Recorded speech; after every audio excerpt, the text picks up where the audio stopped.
Hi there everybody, it's UK independent Stampin' Up demonstrator Halsey here from slimandstylish.stampinup.net. Thank you for joining me today. Today we're going to be making a slimline Christmas card featuring the Kindest Gnomes cling stamp set. We're also going to be using the DSP that coordinates with this. Both are going to be retired at the end of the month, so if you want them you can get them from my store slimandstylish.stampinup.net, but you can only get them until the end of December. I'm going to be making a slimline card, so I have some of the old slimline envelopes and they're in soft succulent, so I made myself a base cardstock based on that. What I did is I cut it 1/2 centimetre shorter than the envelope so that when it was folded it fit in, and then I've created myself two sort of masks for the front. The first one is a soft succulent piece that is 1/2 centimetre smaller all the way around than my card, and then a DSP panel that again is 1/2 centimetre smaller than the panel. The reasons I'm not giving you my measurements is because slimline cards seem to be different dimensions and different sizes in different markets. So just keep working on the 1/2 centimetre rule and cut your card down by 1/2 centimetre, and then that will give you the framing. I'm going to be using the cute little girl gnome and then the guy gnome with a lantern. So what I'm going to be doing, because I'm going to be blending these, is using my Memento ink, inking them both up and stamping them down. I'm also going to be using the toadstool from the set. So again, I'm going to ink that up with the Memento ink and stamp that as well before bringing in my blends and really colouring these in. I want them to be bright and really pop off the page. So the colours that I'm going to be using for this is Poppy Parade for the top of the toadstool. The underneath I'm going to be using Ivory, Crumb Cake Light and Dark, and then I'm going to finish it by putting Petal Pink over the top, just so it looks a bit pinkish underneath the bright red of the toadstool. The main toadstool body, I'm going to be using the SU 1000 and the SU 800, and then for the doors I'm going to be using the SU 700 and the SU 500. I always forget which one's which. And then I'm also going to be using the soft suede ones as well.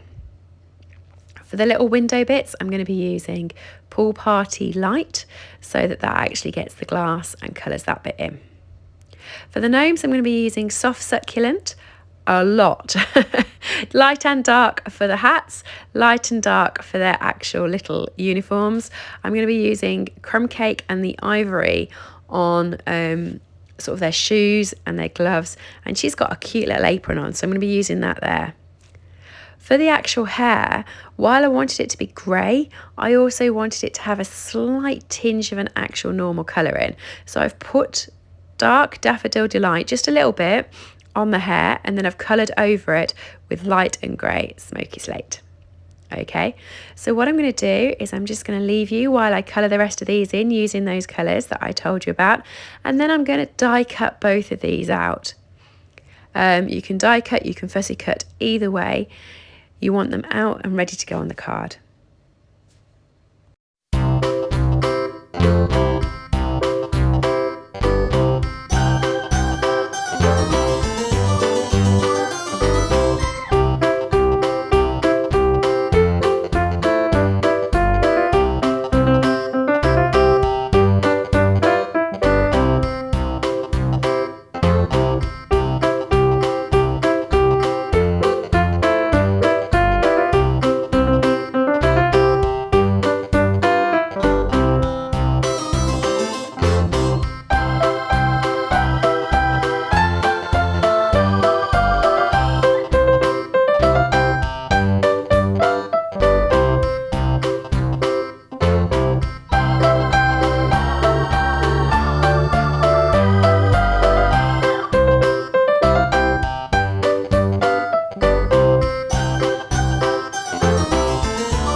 finished decolouring those 3 pieces and cut them out, I'm going to be using the layering. Now I get this wrong.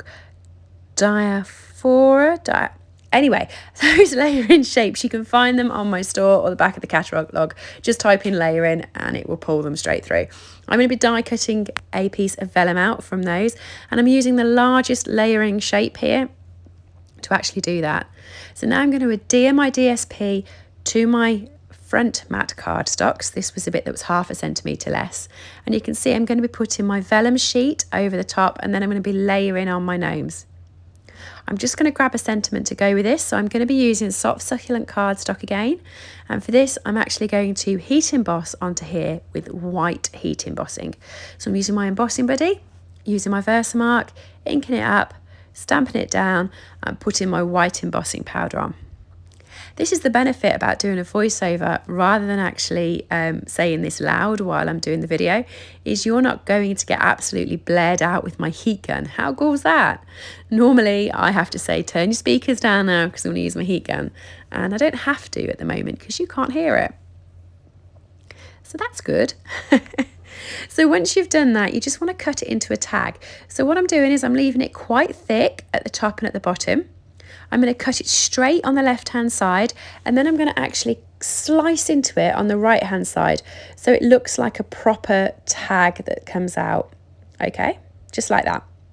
And I'm going to stick that behind her and the toadstool so that they're sitting on top of the sentiment and my little guy is just sitting off to the right. I decided after doing that there wasn't enough detail on the card and I wanted to add some more texture, so I'm bringing in some twine. Now this is going to be great because the vellum piece is always tricky to glue down. If you play with vellum and you always struggle with gluing it, hello, I'm exactly the same. So by having that sentiment, you can put the glue underneath where that sentiment is and no one will see it. And then you can use that glue to shape your twine like I'm doing now. Put a few twists and turns on either side. Now, I always think with this, it looks really messy, and you're right, it does. But when you actually start putting things on top of it, it looks so much better. So never be put off by the mess it looks without putting your front bits on. So I've stuck my vellum down to the piece of seal that I had put on there. So as you can see, it's firmly in place. And I've now stuck my statement on using the dimensionals, and I'm now going to put my little toadstool and my little gnomes on. I'm just using a few glue dots to get my twirls going in the right place, and then they will be covered by my toadstool so no one will see. Layer these up, and that's pretty much the basis of your card done. You can see there that you can just see the twine behind it. It doesn't look messy anymore, it actually just adds texture, so that's great. You can go the other way with adding the dimensionals onto the base of the card like what I'm doing here to make sure your twine circles are in the right place, and then add in your cutout on top. To finish the card off, I stuck it onto the card base using foam strips. So I had used some foam strips earlier and I had these spare, so I just cut a few of these up and put them on the back. Stuck them on the base of the cardstock, and then I used metallic enamel effects. Love these, they come in black, white and red, and I'm using the white here to sort of emphasize snow on the back of the card. Once I did that, that was pretty much the card finished. I loved this one, I thought it was really cute. In fact, it might be my Christmas card to me. Is that bad? But I do think this would look much better on my shelf than in an envelope. I do think it's cute. Let me know what you think in the comments. Everything I've used today is available from my store, slimandstylish.stampinup.net. But because they are retired, it's while stocks last. If you're new to my channel, please do give me a thumbs up, subscribe and come back again. It was lovely to see you. Have a great day, guys.